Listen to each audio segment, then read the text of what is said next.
Hello everyone, welcome back to my channel. So আজকে আমি দক্ষিণেশ্বরের ভিডিওটা নিয়ে এসেছি। আমাকে অনেকে ভিডিও কমেন্ট করেছিলে যে একটা দক্ষিণেশ্বরের ওপর ভিডিও বানিয়ে দাও। তো সত্যি কথা বলতে এই বছরে আমাদের দক্ষিণেশ্বরে স্পেশালি আমার তো যাওয়াই হয়নি, তাই সেদিন একটু বৃষ্টিও পড়ছিল, তাই আমার ছুটিও ছিল, তাই ভাবলাম যে চলো মা আর ভাইকে নিয়ে একটু দক্ষিণেশ্বর থেকে ঘুরে আসি। ভিডিওটা আমি যদিও বা অনেকদিন আগে বানিয়ে রেখেছিলাম, কিন্তু আজকে অনেকদিন বাদে এডিট করে ছাড়ছি। তো রেডি হয়ে গেছি এবং কিন্তু প্রচণ্ড সুন্দর বৃষ্টি হচ্ছিল সেদিন, হালকা পাতলা একটু বৃষ্টি হচ্ছিল, ওয়েদারটাও ভালো ছিল। তো যাই হোক, ঝটপট এখন আমরা বেরিয়ে যাব। অনেকদিন বাদেই আমি দক্ষিণেশ্বরের একটা ভিডিও নিয়ে আসছি তোমাদের সামনে। তো যাই হোক, ওয়েদারটা কত সুন্দর ছিল দেখতেই পারছো। আর একদমই সেদিন লাইন ছিল না, কারণ স্বাভাবিক এত সুন্দর বৃষ্টি ভেজা ওয়েদারে খুব একটা মানুষ আসেও না, বাট আমরা গেছিলাম, ছাতা নিয়েই গেছিলাম, আর কি বলবো। তো যাই হোক, যে টাইমটাতে কলকাতায় বেশ ভালো মাত্রায় বৃষ্টি হচ্ছিল সেই সময়টাতেই গেছিলাম। তো ভাবতে পারছো কতদিন আগেকার ভিডিও এখন এডিট করে দিচ্ছি। তো যাই হোক, আমি এখন পুরো স্টক ক্লিয়ারেন্সের ওপর আছি, কারণ এখন সামনে পুজোর প্রচুর ভিডিও আসবে। তা আগের ভিডিওগুলো যদি পোস্ট না করি তাহলে ফোন পুরো হ্যাং করবে। তো যথারীতি চলে এসেছি দক্ষিণেশ্বরে। আর যারা কমেন্ট করেছিল দক্ষিণেশ্বরের ওপরে ভিডিও বানাতে, প্লিজ তোমরা এই ভিডিওটার নিচে কমেন্ট করে দিও তোমাদের কেমন লাগলো, অবশ্যই জানিও।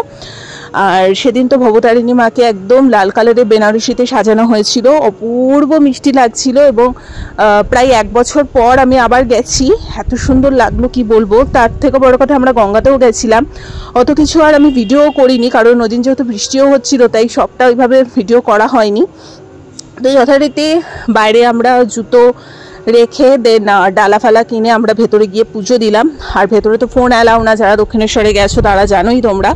আর সেদিন আমরা আর ভোগটা খাইনি, আমরা যখনই যাই ভোগ খাই, সেদিন আর আমরা ভোগ খাইনি। আমরা বাইরে যে কচুরির দোকানগুলো আছে সেখান থেকে আমরা একটু এটাকে কি বলে, আমরা কিছু একটা নিয়েছিলাম, যাই হোক, লুচি, ছোলে বাটরে, সরি ওটাকে ছোলে বাটরে বলে। তো পুজো দেওয়া হয়ে গেছে দেখতেই পাচ্ছি, আর আমি আর ভাই তো ইয়ার্কি মেরে যাচ্ছি। এ দেখো, ছোলে বাটরে খেতে চলে এসেছি, এবং তার সাথে একটু ধোসাও নেওয়া হয়েছিল, সত্যিই খুব ভালো ছিল খেতে। তো যাই হোক, এইভাবেই আমাদের দিনটা খুব ভালোভাবেই কেটে যায়। তো সেদিন দর্শনটাও হয়েছিল ভীষণ সুন্দর। আর ওখানে গেলে তো মন প্রাণ ভরে যায়, যে কোনো ঠাকুরের স্থানে গেলে মনে হয় ঘন্টার পর ঘন্টা বসে থাকি, একটা আলাদাই অদ্ভুত শান্তি। তো যাই হোক, আর বয়স যত দিনে দিনে বাড়ছে তত যেন ভগবানের প্রতি অ্যাট্রাকশন আরও বেশি করে বেড়ে যাচ্ছে। তো আমার মনে হয় একটা বয়সের পর সবারই এটা হওয়া উচিত। তো যাই হোক, আর ছোলে বাটোরাটা কিন্তু খেতেও খুব ভালো ছিল। সো এই ছিল ওভারঅল একটা ছোট্ট দক্ষিণেশ্বরের ভিডিও। যদি ভালো লেগে থাকে লাইক, কমেন্ট, শেয়ার, সাবস্ক্রাইব করে দিও। আর সবাই নাম জপ করতে থাকো, ভগবানের যত বেশি করে নাম জপ করবে, ঠাকুর দেবতাকে নিয়ে যত বেশি করে নাড়াঘাটা থাকবে, ততই তোমাদের মনও দেখবে শুদ্ধ থাকবে।